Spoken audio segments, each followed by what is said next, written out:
Hello, I'm Dave and this is Logan, out once again for a walk in the countryside. Thanks for joining us. Now today we're at the pretty village of Marden in Wiltshire. It's located about 6 miles southeast of Devizes in the Vale of Pewsey. And we're going to be walking a roughly 4.5 mile circular route.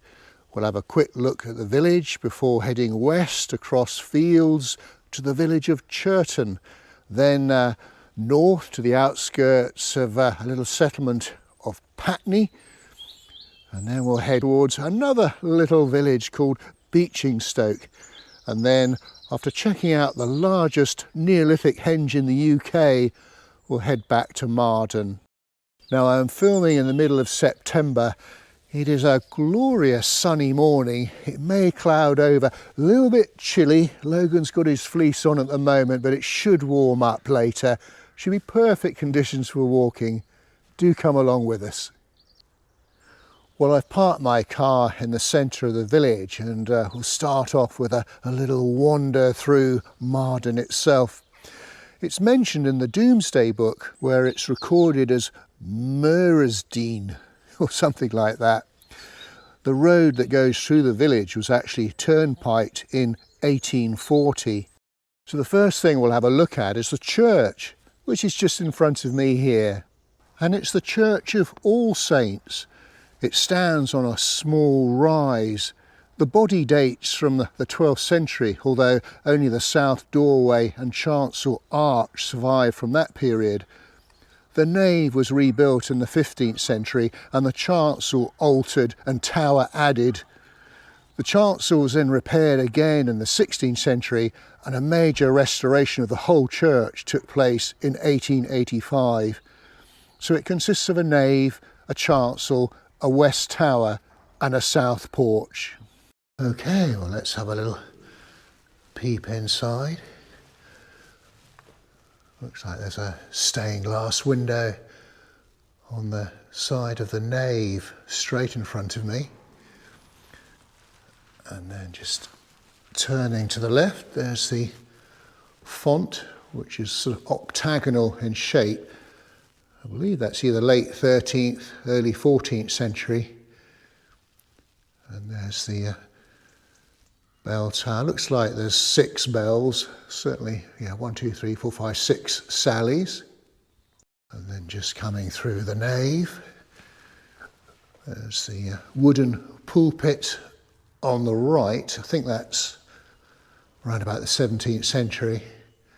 I love the carvings on the arch through to the chancel, and then through into the chancel itself. Looks like there's just the one stained glass window on the right hand side there. And quite close to the church is the old school building. I think the school opened here roughly 1820, I'm not sure, but it closed in 1925 and the premises were actually sold in 1947 when it was converted into a cottage. But lovely, it's still got the bell up at the top there. Well, it's certainly a delightful little village and we'll see a little bit more of it, things like the pub and the mill right at the end of the walk. But we need to head out into the countryside now, initially heading westwards.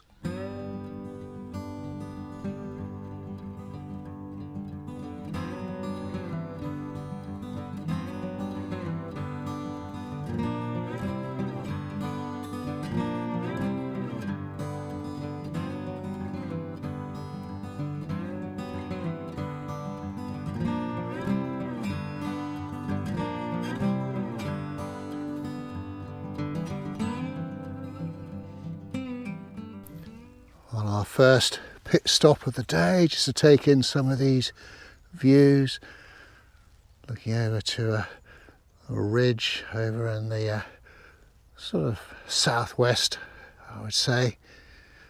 Of course the fields now, crops have been harvested. I say that most of them, although some of the late crops such as maize, which there's a field of maize on my right here, That's still got a few weeks to go.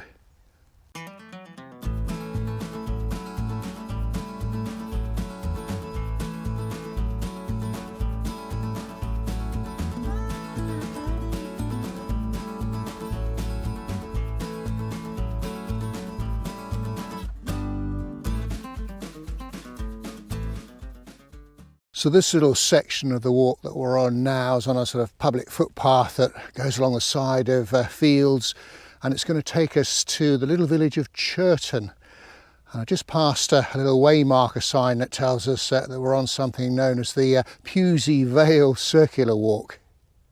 Well, this is the delightful little settlement of Chirton. It was known as Cherrington up until the 20th century, and it means farm by the church.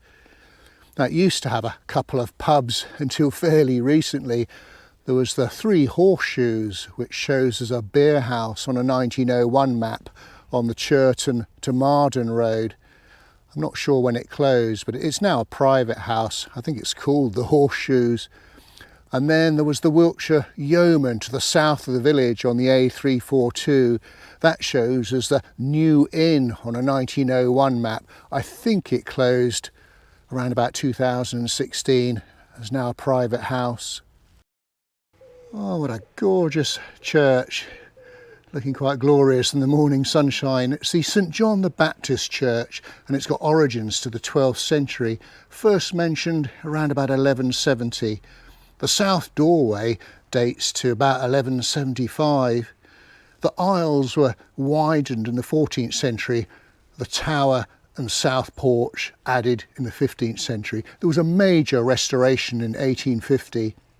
So it consists of a nave, north and south aisles, a chancel, a south porch, a west tower and a 19th century vestry. Okay, another quick peep inside. I definitely couldn't find the lights for this one.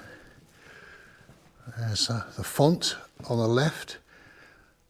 I don't know how old that is, but it looks pretty ancient, doesn't it? Splendid.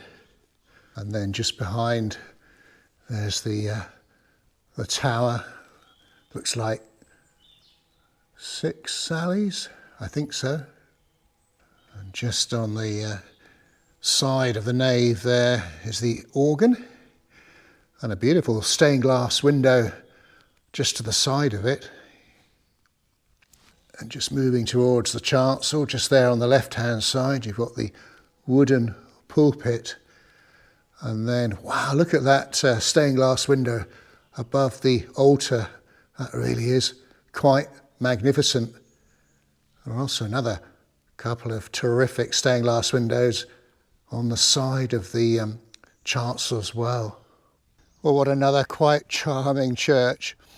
Okay, we're now going to head northwards. Heading towards a place called Patney. We've got a little bit of road work to do, but fingers crossed it's not going to be a busy road.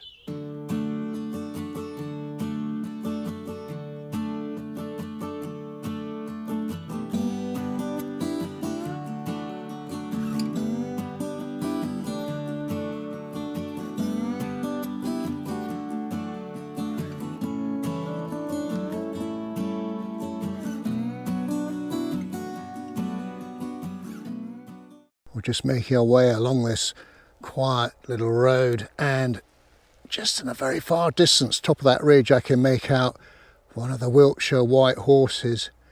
I'm pretty sure Logan and I have done a walk up on that one. I'll have to check when I get back home. Well, we've left the little village of Chirton and we're now going to start heading eastwards. We're not going to go as far as Patney, but where I am here is quite interesting. There once was a weir here and a bridge. Indeed, if you look on a 1901 map, you can see where the River Avon used to flow. It used to be a lot nearer to me in the valley below, but at some stage it was filled in and rerouted further north.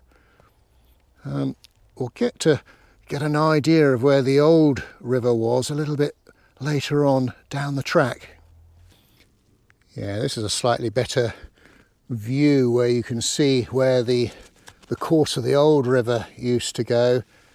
There's a different sort of coloration to the grass where it was filled in, and the river today I think goes where those trees are. We will see the river very shortly.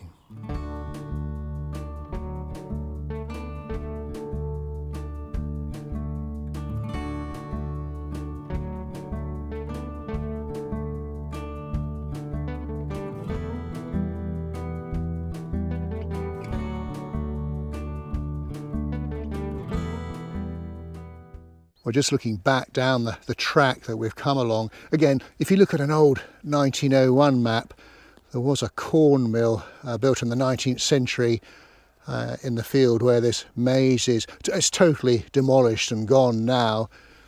And you've got Church Mill, which is behind some trees to the north. And the mill there was recorded in the Domesday Book. I was reading that that mill was converted to steam power in 1848, but it fell into disuse in the 20th century. Well, I've just been down this path. There's a little detour to the south just to see if I could see any remains of a Baptist chapel. There was one showing on the side of the field on an 1889 map, but by 1901 it was no longer showing on the latest maps. We're just crossing over part of the River Avon. Now there are at least 5 rivers called Avon in England. Of course it's from the Celtic word Afon, which means river. Now this one's got 2 arms initially. The western arm, which is this one, that has got a source east of Devizes, and the eastern arm, which rises east of Pewsey. And the 2 arms meet up at Avon, and then the river flows south through Salisbury and out to sea at Christchurch.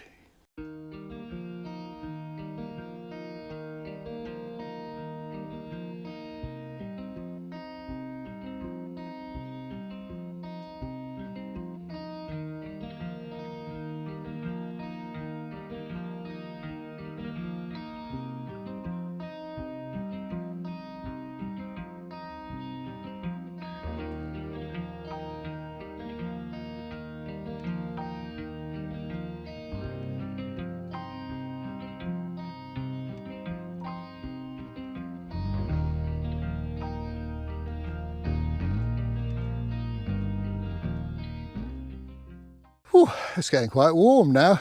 Logan has dispensed with his fleece.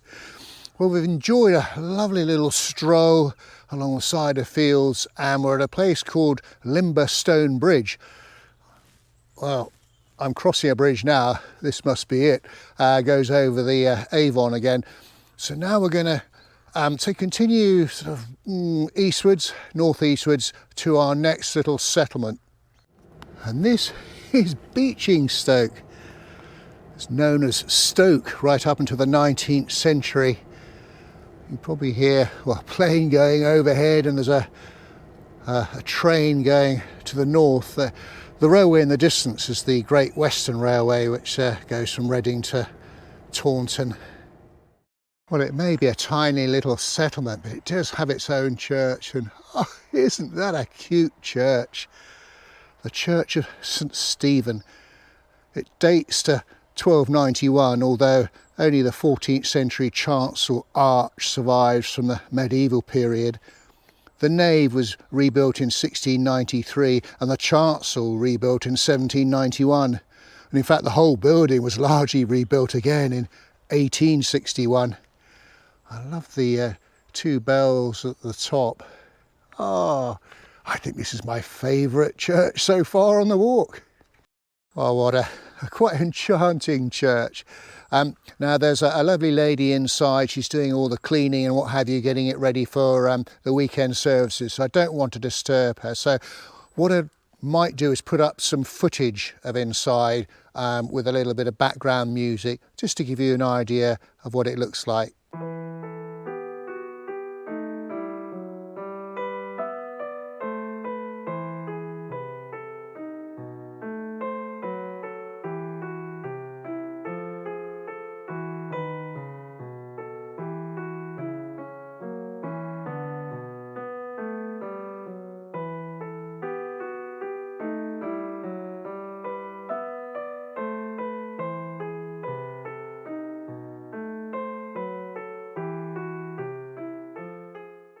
Well, a little update on the route. We've left Beechingstoke, still heading eastwards towards some woods, and then we'll change direction and head south back to Marden, and something I'm really looking forward to seeing, the Marden Henge.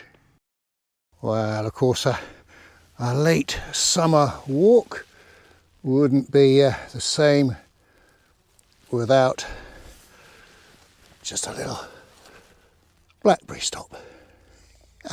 Good boy.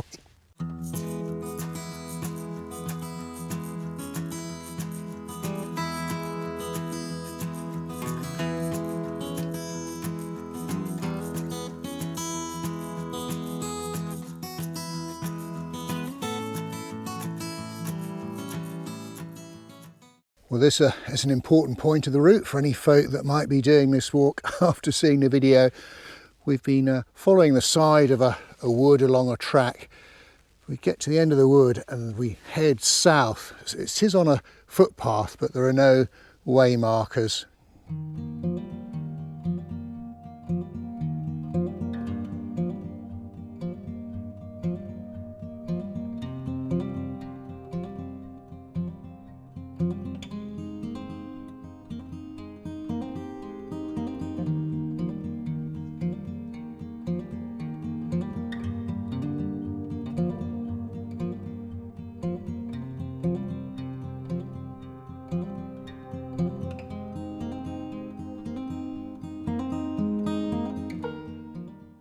Well, just before we come back into Marden, we're coming through the Marden Henge, which is one of the largest Neolithic henges in the UK.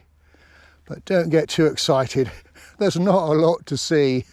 But if you look on a map, you can see how big it is. It's oval shaped and covers about 14 hectares, so it's much bigger than the other late Neolithic monuments of Wessex. I mean, the Durrington Walls, I think that's 12 hectares, Avebury, 11.5 hectares, Stonehenge, 2.6 hectares, I think, and Silbury Hill is even smaller. And it was built around 2,500 BC. The enclosure actually consists of a bank and ditch on the west, north and northwest sides, with the River Avon to the south and west. Its widest bit is about 550 metres across, and it's got a couple of entrances. It was excavated in 1809 and again in 1969. No human bones were found originally, but later they did find some, but not many. It was mainly animal bones, pigs, and evidence of big fires. And later excavations then actually discovered that there was once a large conical mound in the middle, as well as a smaller henge to the south, but both have long since been levelled. But what was it actually used for? The fact that the ditch is on the inside and the bank on the outside would suggest that it's not defensive and was probably more for ceremonial use. And with the evidence of fires and animal bones, well, that would suggest quite a bit of feasting was going on. The ditch, though, has been filled in, and it's tricky to make out at ground level. A bit easier from above, but well, as you can see, it's clearly been used for farming over the years, and there's meadows here now.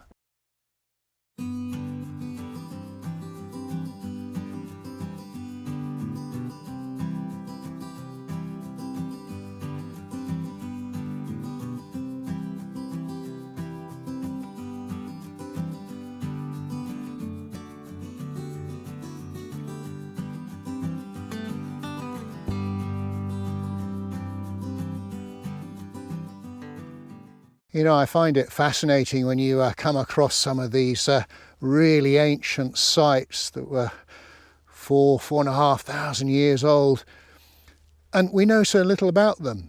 I know in days gone by they wouldn't have written things down, but I was watching a programme of Jack Hargreaves, one of his episodes of Old Country the other day, and as he pointed out, imagine if the chap that built this then recounted the story of why it was built, how it was built to his grandchild, and then that grandchild told the same story to his grandchild, and then so on and so forth up to the present day, you'd probably only be talking about 50, 60 conversations. And just on the other side of the road, you can quite easily make out the bank and ditch of the henge at the side of the field there. And there is indeed a public footpath that goes across this field. We're just coming back into Marden, crossing over the River Avon again, looking very peaceful and serene, even though we have had quite a bit of rain recently. Our buildings over there, it's all part of the Marden Mill, which I think the mill building itself is behind those trees. It all dates to the 15th century. The water wheel was removed in 1932 and replaced by a turbine. It was still a working mill up until about 1970, but it's all been residential since 1975. And this is our final destination, the Millstream pub. Now it shows as just a beer house on an 1889 map. Originally it was called the New Inn. I think it became the Millstream in 2003, although for a very brief period I think it was called the Triple Crown. Not sure. Anyway, it's open, which is the important thing. So of course we'll have to pop in there purely for research purposes for the video. Well folks, here we are at the Millstream, just testing out their ale. IPA, very nice too, and his lordship's already tucking into some crisps. It's not Pipers, but it's Kettle, and he seems to be enjoying them.